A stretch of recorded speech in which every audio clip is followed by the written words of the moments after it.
Studio Balado. Être un homme, saison 3. Un podcast qui donne la parole à des garçons homosexuels, des histoires intimes, à la première personne du singulier. Épisode 7, Nordine, gay, arabe et fétiche.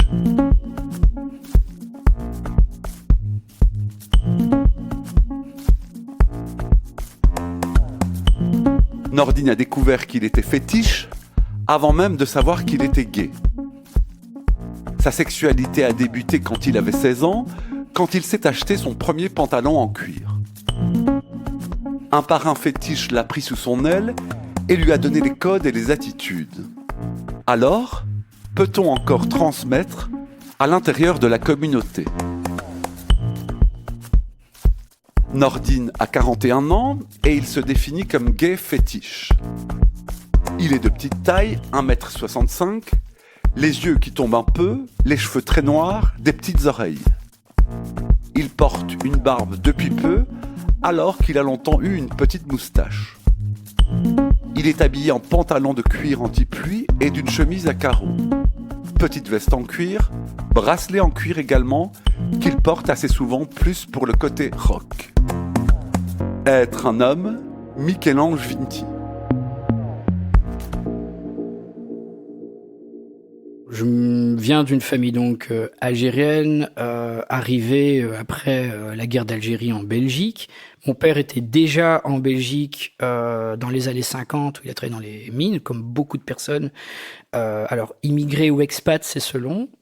Et j'ai grandi donc dans un islam sunnite du nord d'Afrique, très important, parce que c'était encore cet islam qu'on appelle aujourd'hui modéré de manière idiote, mais qui est simplement l'islam, disons, en fait traditionnel. J'ai donc 2 frères absolument adorables, 3 sœurs absolument adorables et 2 demi-sœurs absolument adorables, de 2 mariages différents. Et j'ai eu cette chance de grandir dans une famille où certes, j'avais des appréhensions à dire que j'étais gay. Enfin, j'ai pas fait de coming out, mais une fois que ça s'est su, j'ai pu encore plus aimer ma famille, en tout cas mes frères et sœurs, les parents. Comme on sait dans le monde arabe, en tout cas dans le monde arabo-musulman, le don't ask, don't tell prévoit sur tout. Et c'est une question quelque part aussi de respect mutuel. J'ai pas besoin de parler de ma sexualité avec mes parents. Savoir qu'ils le savent me suffit. Savoir que ma mère, encore aujourd'hui, m'appelle, si je n'ai pas donné de nouvelles, et dans 2 semaines, elle m'appelle pour savoir comment je vais. Ça, c'est l'essentiel. Et qu'est-ce que tu dirais de ton enfance à Bruxelles ? C'était une enfance assez cool parce que j'étais dans une école qui s'appelait Saint-Stanislas à Bruxelles, qui certes était très catho d'une certaine manière, mais a pu donner aussi une certaine stabilité de fonctionnement un peu parfois un peu fort. Ça pouvait être strict, mais c'était ce que c'était. Mais j'ai pu développer au travers de cette école ma passion pour ma musique. J'ai fait mon coming out à l'école, par contre. Les profs étaient de mon côté et en fait finalement aussi tout le reste de la classe. Donc je n'ai pas subi, disons au niveau de mon sexualité, de bullying ou quoi que ce soit. C'était plutôt lié à ma taille, bizarrement, ou à mes origines, mais pas au fait que j'étais gay, évidemment. Donc voilà. Mais j'ai appris grâce à tout ça, surtout par rapport au racisme, disons, bien me forger en fait. Et savoir surtout avec qui être et bien m'entourer. À part ça, je pense que vivre à Bruxelles... Alors, à ce moment-là, je préfère parler de quête à Bruxelles. Un quête, c'est un gamin à Bruxelles. Ouais, alors un quête, c'est un gamin de Bruxelles, né à Bruxelles. Une liberté de penser, une liberté de découverte. Surtout le fait de pouvoir avoir pu, comme ça, très jeune, en tant que rebeu, ça a été bizarre d'être métalleux. Cuir, quand je parle cuir, j'en parlerai après, mais je portais déjà mes spikes, comme je disais, mes pantalons en cuir. J'avais mes références qui n'étaient pas celles de la classe, disons, ou même de ma rue. Mais c'était faisable et accepté.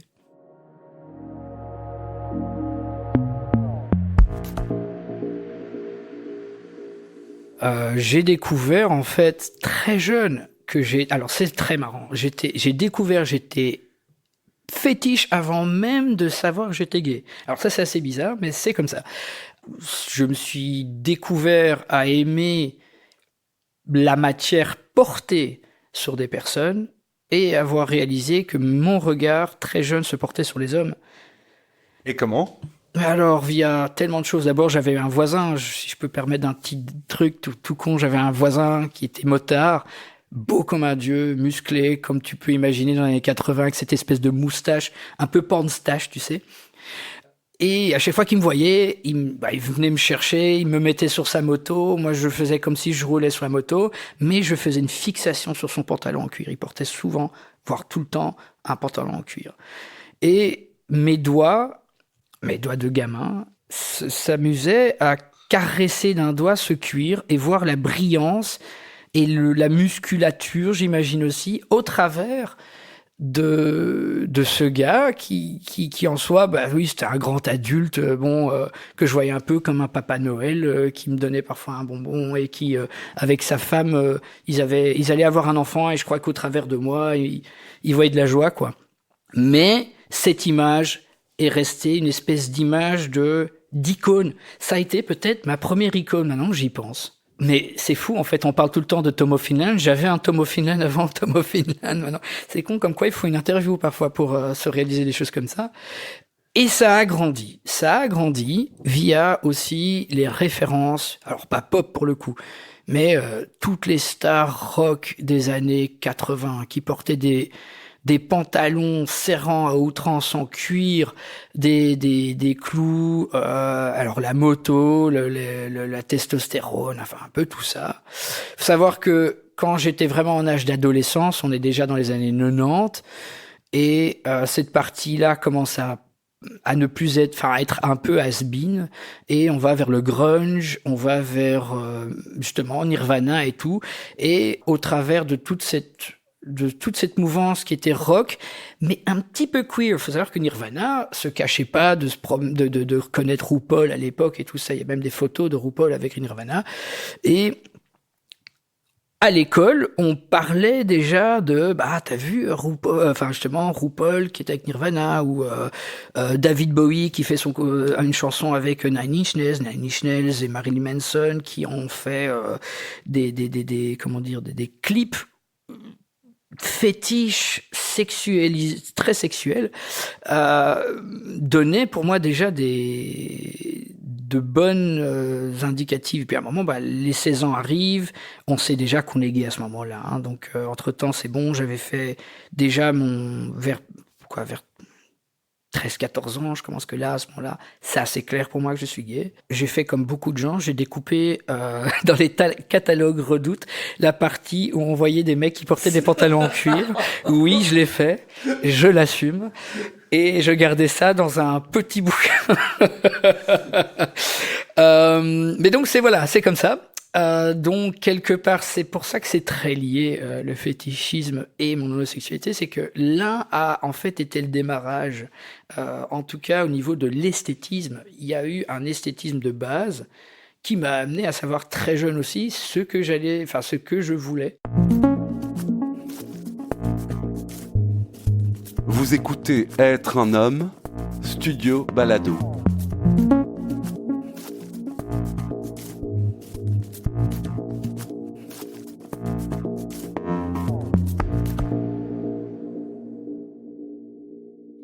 La vraie sexualité, donc fétiche, a commencé quand j'ai été, pour ma première fois à 16 ans, chercher Galerie Agora avec de l'argent je nettoyais les étés dans une société, et je me suis acheté mon tout premier pantalon vraiment en cuir chez Agora à l'époque, et même pas donc à 16 ans, donc 16 ans et demi, 17 ans, j'ai acheté mon premier pantalon, legging en latex, et c'était un boom mental total parce que c'était la libération. Être soi physiquement, et alors le fait, la première fois, d'aller à l'école avec, pas en latex, mais en cuir. Qu'est-ce qui te plaît tant dans cette matière ? Alors, faut savoir que la matière, et c'est il y a la matière et il y a le fantasme de la matière. La matière, c'est 5 sens, en fait, quasi. C'est l'odorat, c'est le toucher, c'est le bruit, et c'est la vue énormément aussi. On va pas se mentir, quand tu vois quelqu'un en portant un cuir, tes yeux s'arrêtent sur la personne. C'est extrêmement fort comme image. Alors ça a commencé par, évidemment, parce qu'on a en nous des images déjà faites d'époque, et moi j'ai retransmis ces images dans ma sexualité, qui est celle donc d'un garçon fétiche, qui aime le cuir, qui aime le latex. Alors j'ai aussi du kink, alors le kink c'est au niveau BDSM par exemple, j'aime bien le bondage, c'est ce qu'on appellerait le fait d'attacher une personne, hein. Bondage c'est un peu ça. Ben c'est ça, c'est donc ces 5 trucs, la sensation du cuir qui près du corps. Donc il faut imaginer quand tu portes un cuir, tu as l'impression qu'on te serre en fait. Qu'on te serre, quand tu portes un cuir, tu as cette matière lisse qui est très agréable, voilà, qui est très agréable. L'odeur du cuir qui fait penser aux motos, ça fait penser un petit peu à ces concerts que j'ai connus où t'as de la testostérone, t'as cette mélange justement d'odeur de cuir à l'époque et de transpiration. Donc c'est très érotique. C'est érotique et c'est très mental. C'est bien que, comme je dis, on se sent serré dedans, donc il y a la sensation du toucher. Tout le reste est réellement mental. Le fait qu'une odeur nous donne une Madeleine de Proust, nous rappelle des événements qui peuvent être sensuels, érotiques, c'est déjà une forme de sexualité, c'est une forme de sensualité. Le fait qu'on aime tout simplement s'adonner à un homme debout, par exemple, en cuir, et de pouvoir sentir le cuir contre du cuir, c'est une sensation, si on l'a pas essayé, je vais être honnête, je ne saurais pas avec mes mots bien l'expliquer, à part que il y a une sensation de force. Et le visuel et bien évidemment l'attente au travers du kink. Alors le kink, c'est plutôt la pratique, d'accord ? À ce moment, on n'est plus dans le fétichisme, on est dans le kink, c'est-à-dire la pratique. Il y a un attendu lorsque généralement on voit quelqu'un en cuir. Et lequel ? Alors ça dépend. Les codes sont chez toi. Chez moi, probablement des relations d'office où je sais que la personne qui porte un cuir va parler dans mon sens, va comprendre mon langage sexuel. Le sens, par exemple, je sais plus, tu avais utilisé un terme avant. Le cérémonial. Le cérémonial, merci. Il peut y avoir un cérémonial. Alors le cérémonial, c'est justement ça. Hein, donc ça rentre dans le kink, ça rentre dans ses codes. Et il y a une excitation à l'avance, en fait, de rentrer à avoir ce premier toucher qui est possible, pas tout de suite, parce que le consentement est très important dans le monde fétiche. Et je le répète, le monde fétiche ou BDSM est ultra basé sur le consentement. Et il faut un petit peu arrêter d'ailleurs de croire que le monde fétiche ou le monde BDSM est un monde de gros freaks. Pas du tout, c'est un monde d'adultes qui justement, on a une culture tellement ancienne qu'on en a déjà parlé. Les sujets d'aujourd'hui que j'entends sur le consentement, on les a eus il y a 50 ans. Et on continue à les avoir, on continue à les développer et on continue au travers de nouveaux fétiches qui existent aussi. Il faut bien savoir que le fétiche shaming existe. Et du coup, il y a plein de gens qui n'osent pas parler de choses et d'autres, qui aujourd'hui en parlent, et dès lors, d'autres codes arrivent, d'autres sexualités arrivent. Mais pour la mienne, c'est cette espèce de rapport de possible force, disons, ou en tout cas de sensualité basée sur la matière, mais aussi sur la personne dont je sais d'avance, qui normalement a déjà les bons réflexes.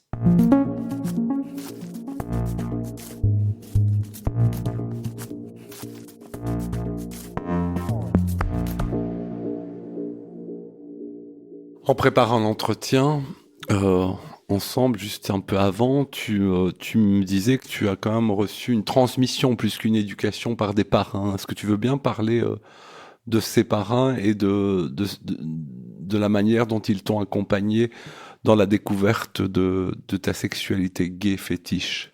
Oui, donc autant j'avais mes amis de première époque non fétiches qui m'ont amené à un truc, et puis j'ai rencontré au travers du Kenoa et d'autres des mecs en cuir justement qui m'ont commencé au fur et à mesure de les rencontrer, m'ont un peu adopté on va dire, puis ils m'ont parlé d'un club qui s'appelait MSC et MSC Motorsport Club et qui est en fait le club historique belge du cuir pour les personnes qui aiment le cuir.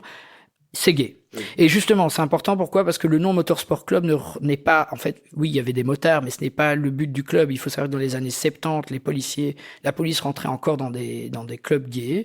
Et justement, c'était une espèce de je sais pas comment on appellerait ça, de parapluie, pour pouvoir justement rejeter ces policiers en disant, vous êtes dans un club privé ici, c'est un club de sport. Mais donc, au travers de ces gens-là, en fait, pour rentrer dans ce club, qui est donc cuir, sexuellement affirmé d'une certaine manière, c'est du social. Attention, c'est un club social fétiche où on ne rentre pas pour baiser, on rentre pour rencontrer des gens et lier des relations amicales qui durent maintenant pour moi depuis plus de 23 ans.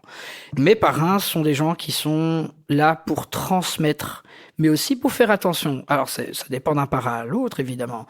Mais dans mon cas, j'ai eu entre autres Dimitri qui organise la Bear Pride, qui a organisé la Bear Pride, qui était là, Mike et d'autres amis, et qui m'ont donné les codes, qui m'ont donné les façons, les attitudes, comment on rentre dans une dark room.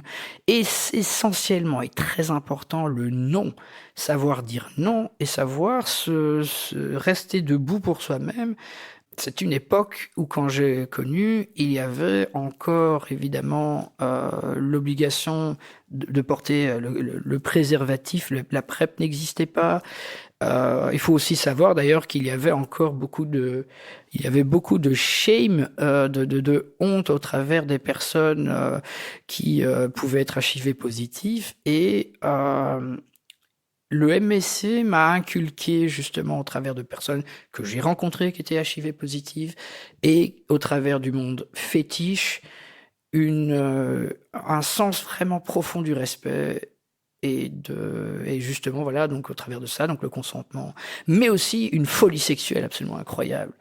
Tu pouvais rencontrer des gens soudainement habillés ou même dans des kinks complètement fous. C'était dans des lieux fermés où j'allais de là à là, en voyage de Berlin à Londres, des clubs sociaux fétiches, il y en a partout dans toutes les villes d'Europe. Et soudainement, j'ai commencé à créer un réseau absolument formidable, international, qui me permet aujourd'hui d'être le gars que je suis, avec la possibilité de voyager, de avoir moi-même maintenant grandi et avoir mes propres filleuls, et ils sont nombreux, parce que il y a cette idée de transmission importante. Le monde gay a besoin de ça, vraiment.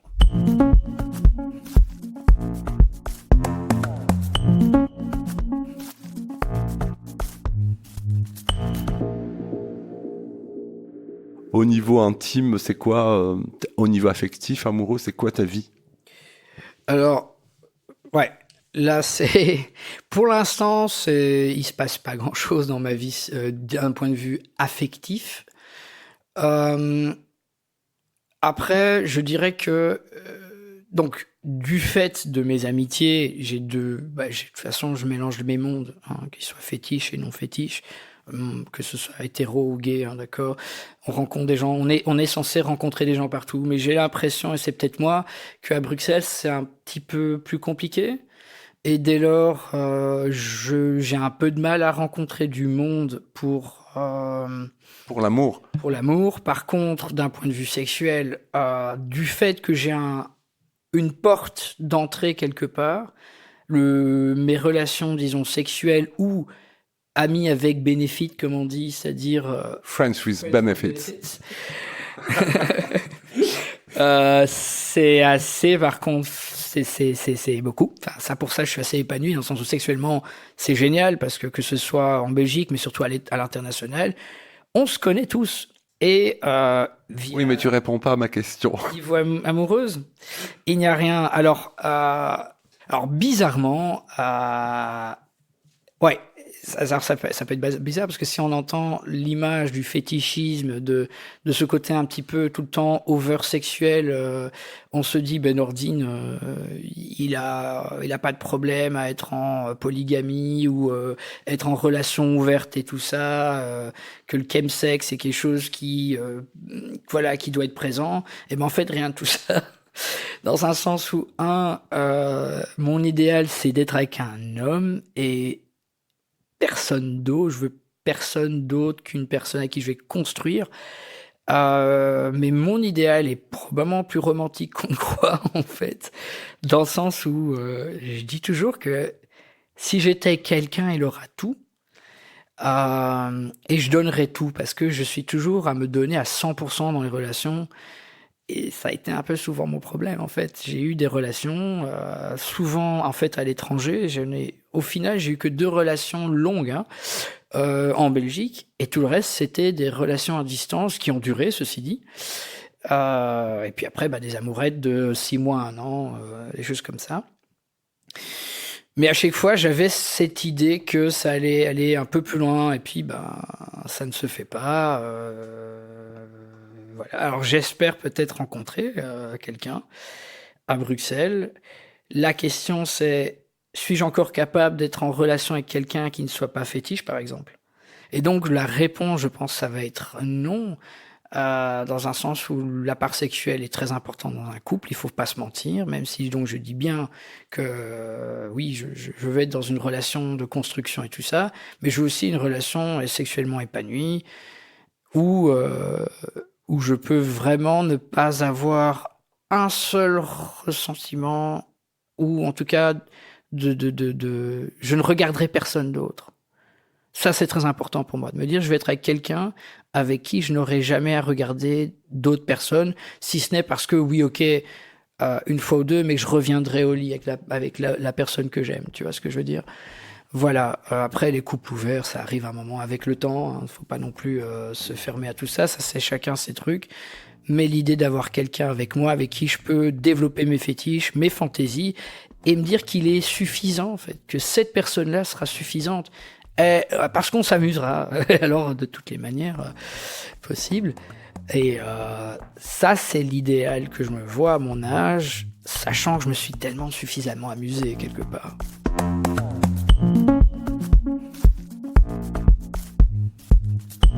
Être un homme est un podcast documentaire de Michel-Ange Vinti produit par le studio Balado. Tous les épisodes ont été enregistrés dans mon salon à Bruxelles durant l'automne 2023. Équipe de production David Federman, Clément Berman, Géraldine Jonkers, Julien Barbier, Jérôme Casanova et Adrien Nazelli.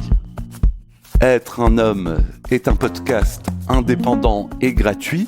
Pour le soutenir, vous pouvez vous abonner sur votre plateforme d'écoute préférée, laisser un commentaire ou des étoiles, le partager sur les réseaux sociaux ou faire un don, même minime, via le lien buymeacoffee.com/être un homme en un mot. Être un homme, c'est aussi une communauté WhatsApp. Contactez-moi sur Instagram pour plus d'infos. Merci infiniment pour votre écoute. À bientôt.